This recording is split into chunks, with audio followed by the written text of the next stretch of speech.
Every system that has ever collapsed looked stable right before it broke.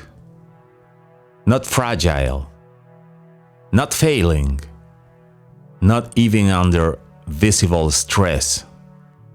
Stable, predictable, trusted. And that is precisely the problem. Power does not collapse when it becomes weak. It collapses when it appears unshakable. When structures seem permanent, when systems feel inevitable, when change no longer feels necessary. That is when collapse begins. Not at the moment of failure, but at the height of perceived strength. Because what appears stable often stops being examined. And what is no longer examined begins to accumulate pressure. In the previous structure, stability created blindness. Now we examine what that blindness produces. Most people believe systems collapse because they become unstable, because they lose control, because they weaken, because something breaks.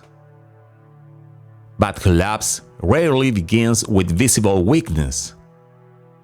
It begins with continuity, with repetition, with reinforcement, with the absence of disruptions. Because stability does not remove risk, it conceals it.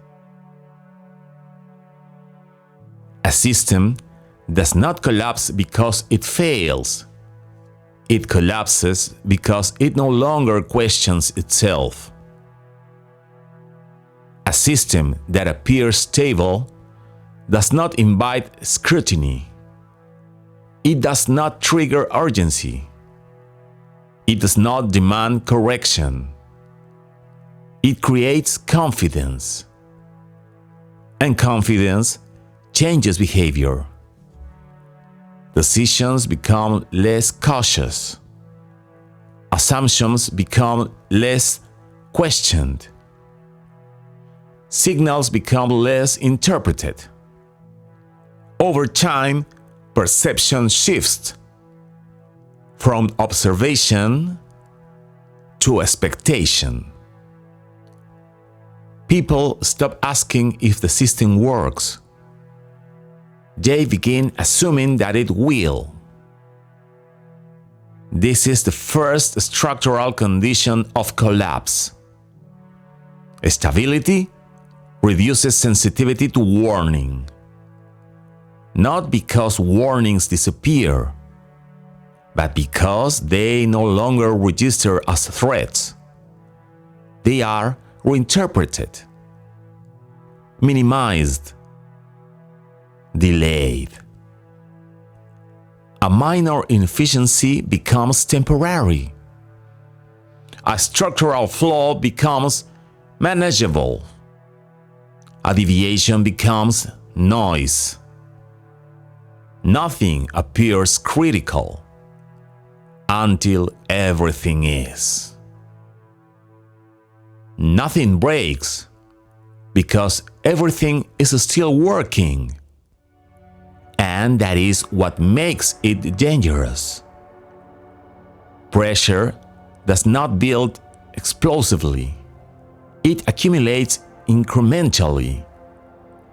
Small imbalances, minor inefficiencies, localized disruptions, each one contained, each one absorbed.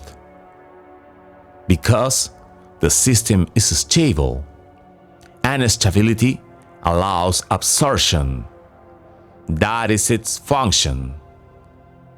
But absorption has a cost, because what is absorbed is not eliminated.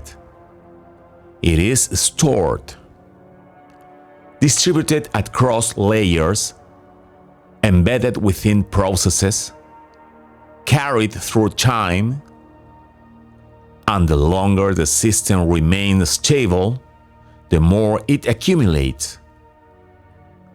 Financial systems have done this. Empires have done this. Institutions do this constantly. This creates a second structural condition: pressure without visibility. There is no singular point of failure, no immediate rupture, no dramatic signal. Instead, there is diffusion. Pressure spreads across institutions, across decisions, across behaviors. It becomes part of the system itself.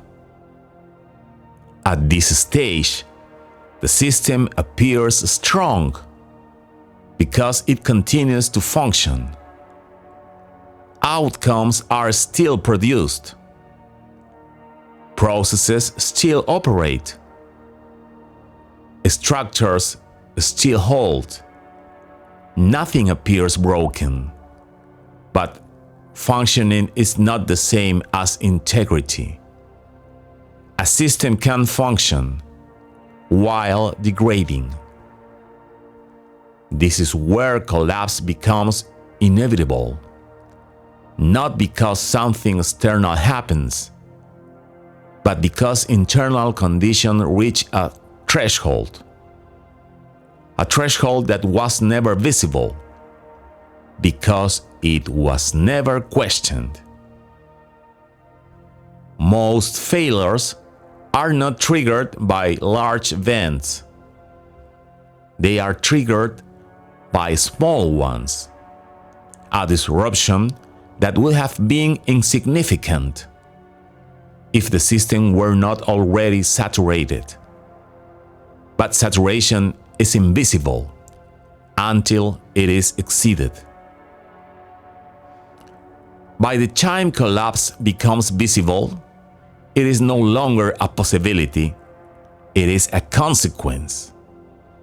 And when that threshold is crossed, the system does not adjust, it releases. Release is not gradual, it is structural. Because accumulated pressure does not unwind smoothly, it resolves abruptly, through breakdown, through fragmentation, through discontinuity. What appeared stable reorganizes instantly, not because the system changed suddenly, but because its limits were reached. Limits that existed long before the collapse. This is the paradox. The same mechanisms that preserved the system also delayed the recognition of its failure. Absorption, distribution, continuity. They maintain stability, but they also conceal accumulation. This creates a dangerous illusion. That stability equals control. That continuity equals resilience. That persistence equals strength. But these are not the same. A system can be perfectly stable while becoming increasingly fragile. Because fragility is not the absence of stability. It is the consequence of unaddressed pressure. The longer a system remains stable, the more it resists intervention. Because intervention introduces uncertainty, and uncertainty disrupts stability. So systems avoid it. They maintain continuity, even when change is necessary, until something forces it. Collapse is not the failure of stability. It is the result of its success. Because stability extends the lifespan of flawed structures. It allows them to persist beyond their limits. And when those limits are reached, they are not negotiated. They are enforced. At that moment, stability does not protect the system. It accelerates its breakdown. Because everything that was held together is released at once. This is why collapse does not feel like decay. It feels like rupture. Because collapse does not begin when things fall apart. It begins when nothing appears to be falling apart at all. When confidence replaces observations, when stability replaces awareness, and when no one is looking, the system is already changing. Not toward stability, but toward its limit.